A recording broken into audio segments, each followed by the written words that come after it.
For most of the chronic ailments that people are suffering today in the world, the headquarters is in the stomach. Impurities gather over a period of time and you become dense both in body and head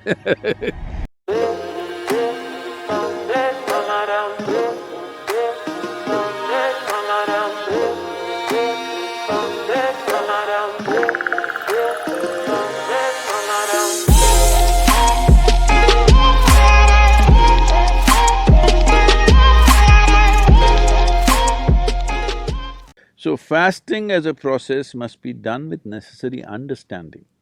If people don't have that awareness, in India we fixed the 11th day of the moon cycle, you must fast. If you're not able to fast, you go on something very light, it's called palhar. That means you go on fruit diet. Because fruit is a substance which is over 90% water, and you must eat water, not drink water. This is the yogic science. As far as possible, you eat water.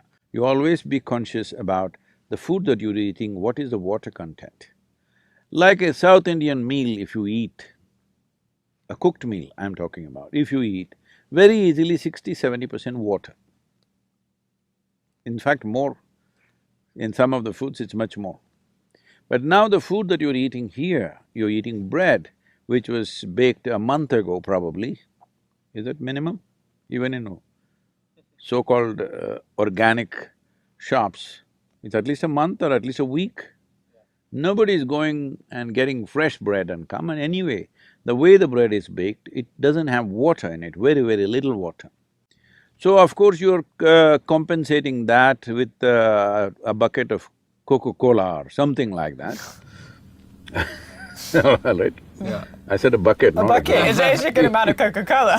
It's this big. Yeah. But that doesn't work like that. If you drink any liquid along with your food, the acids that are necessary for digestive process will get diluted, your whole digestive process gets inefficient. Because food when it goes in, if it contains water, it assists. But if you put any liquid on top of it, you will see the food will remain in the stomach bag for too long. We are very concerned about this always in the yogic culture and life, that we don't want food to remain in our stomach bag for more than 2.5 hours maximum. In 2.5 hours' time, it doesn't matter what I've eaten, how much I've eaten, it must go into other parts.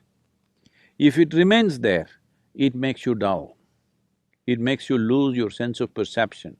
The level of perception, the keenness of perception is lost, which you notice if you eat food without Coke or coffee or tea or anything, you feel dull.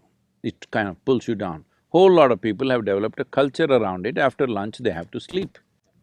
It's like you went to the gas station, you fueled up, then you can't start the engine because there is gas in the tank.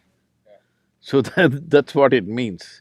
So, to ensure that digestive system is in full process, because for most of the chronic ailments that people are suffering today in the world, the headquarters is in the stomach. Yes. For a lot of people it's shifting to their head, but largely headquarters is in the stomach, the way… what they eat and the way they eat.